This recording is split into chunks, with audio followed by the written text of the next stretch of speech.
Class 10th biology syntax board के first chapter के MCQ जो यहाँ पर हम डिस्कस कर रहे हैं। चलिए स्टार्ट करते हैं। इसके अंदर जो फर्स्ट एमसीक्यू जो इसमें क्या कह रहा है, choose biological function which perform gases exchange. इनमें से कौन से ऐसे बायोलॉजिकल फंक्शन या प्रोसेस नीचे दिए गए हैं, इनमें कौन से ऐसे हैं जिसमें गैसेज एक्सचेंज होती है। तो देखिए फोटोसिंथेसिस के अंदर भी गैसेज एक्सचेंज होती हैं। तो दिन के वक्त प्लांट फोटोसिंथेसिस करते हैं, इसको कार्बन डाइऑक्साइड रिक्वायर्ड होता है और ये ऑक्सीजन प्लांट की बॉडी से आउट करते हैं। इसी तरह रिस्पायरेशन भी प्लांट्स करते हैं 24 आवर्स, तो खास करके इनको भी गैसेज एक्सचेंज की नीड पड़ती है। उसके अलावा बोथ ए एंड बी, तो इसका जो राइट है वो ऑप्शन जो राइट होगा वो कौन सा होगा, सी, इसका ऑप्शन राइट है। ठीक है, ग्रोथ के अंदर सेल डिवीजन है तो यहाँ पर किसी किस्म की गैसेज एक्सचेंज रिक्वायर्ड नहीं होगी। उसके बाद एमसीक्यूज नंबर 2 में क्या कह रहा है, plants do exchange of gases through, कि प्लांट्स गैसेज एक्सचेंज किसके थ्रू कर सकते हैं। तो देखिए हमारे पास वैसे तो मोस्ट एप्रोप्रिएट आंसर जो है वो स्टोमेटा है, लेकिन हमारे पास प्लांट्स इस रूट्स के थ्रू भी गैसेज एक्सचेंज करते हैं by the help of diffusion. Stomata के थ्रू भी गैसेज एक्सचेंज हो सकती हैं, ठीक है। और उसके अलावा स्टेम के थ्रू भी छोटे छोटे पोर्स होते हैं, लेंटिसेल्स, उनके थ्रू भी गैसेज एक्सचेंज करते हैं। तो इसका ऑप्शन जो राइट होगा वो कौन सा होगा, डी होगा, ऑल ऑफ दीज। उसके बाद हमारे पास एमसीक्यूज नंबर 3 में क्या कह रहा है, each stoma is found by. हमारे पास जो स्टोमेटा पोर्स होते हैं ज़्यादा हैं तो स्टोमेटा कहते हैं, सिंगुलर को हम क्या नाम देते हैं, स्टोमा। तो एक स्टोमा जो बनता है वो 2 गार्ड सेल्स की ओपनिंग और क्लोजिंग पे बनता है। तो यहाँ पर इसका राइट क्या होगा, बी, 2 गार्ड सेल्स।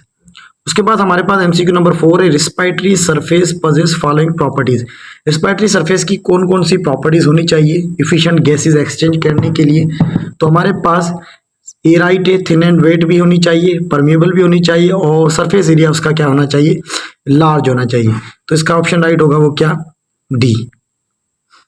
उसके बाद हमारे पास एमसीक्यूज नंबर 5 में क्या कह रहा है, इंस्पायरेशन इन्वॉल्व। इंस्पायरेशन का मतलब है इनहेलेशन, एयर का बॉडी के लंग्स के अंदर इनहेल करना। तो यहाँ पर क्या क्या चेंजेस आएंगे इस प्रोसेस के अंदर, तो कंट्रैक्शन ऑफ इंटरकोस्टल मसल्स, ये भी हो सकते हो, ये भी होगा इस प्रोसेस के अंदर। कंट्रैक्शन ऑफ डायफ्राम, जी हाँ डायफ्राम भी कंट्रैक्शन होता है। इनवर्ड मूवमेंट ऑफ रिब्स, नहीं, अब इसके ये गलत है क्योंकि ये एक्सपायरेशन के अंदर होता है। तो इसका जो राइट होगा वो डी राइट होगा। उसके बाद हमारे पास एमसीक्यूज नंबर जो 6 है उसमें कह रहा है larynx is located on. Larynx को हम कहते हैं वॉइस बॉक्स, ठीक है। तो ये कहाँ पर प्रेजेंट होता है, ये ट्रेकिया, हमारी सांस की जो नाली होती है विंड पाइप, उसके ऊपर प्रेजेंट होते हैं लैरिंक्स, ठीक है, जिनको हम कहते हैं वॉइस बॉक्स का नाम देते हैं। तो इसका राइट कौन सा होगा, इसका बी राइट होगा, larynx is located on trachea. 7th number MCQs में कह रहा है the respiratory surface of the human is. इंसान के अंदर जो रिस्पायरेटरी सरफेस है जहाँ पर गैसेज एक्सचेंज होती है वो कहाँ पर होती है, वो होती है एल्वोलाई के अंदर या एयर सेक्स का इसको भी नाम देते हैं। तो सी इसका राइट होगा। उसके बाद एमसीक्यूज नंबर 8 में क्या कह रहा है, increase in rate of breathing is due to the following. हमारी बॉडी के अंदर हम जब एक्सरसाइज करते हैं तो रेट ऑफ ब्रीथिंग जो इंक्रीज होता है वो किसकी वजह से इंक्रीज होता है, तो इसका राइट होगा A, increase of carbon dioxide in the blood. Blood के अंदर जब कार्बन डाइऑक्साइड की कंसंट्रेशन इंक्रीज हो जाती है तो हमारी बॉडी को ब्रीथिंग रेट जो होता है वो ऑटोमेटिकली क्या हो जाता है, इंक्रीज हो जाता है। अब हमारे पास अब देखें उसके बाद 8 नंबर एमसीक्यूज के बाद हमारा एमसीक्यूज नंबर है 9। इसमें ये पूछ रहा है which of the following disorder is associated with the degeneration of alveoli.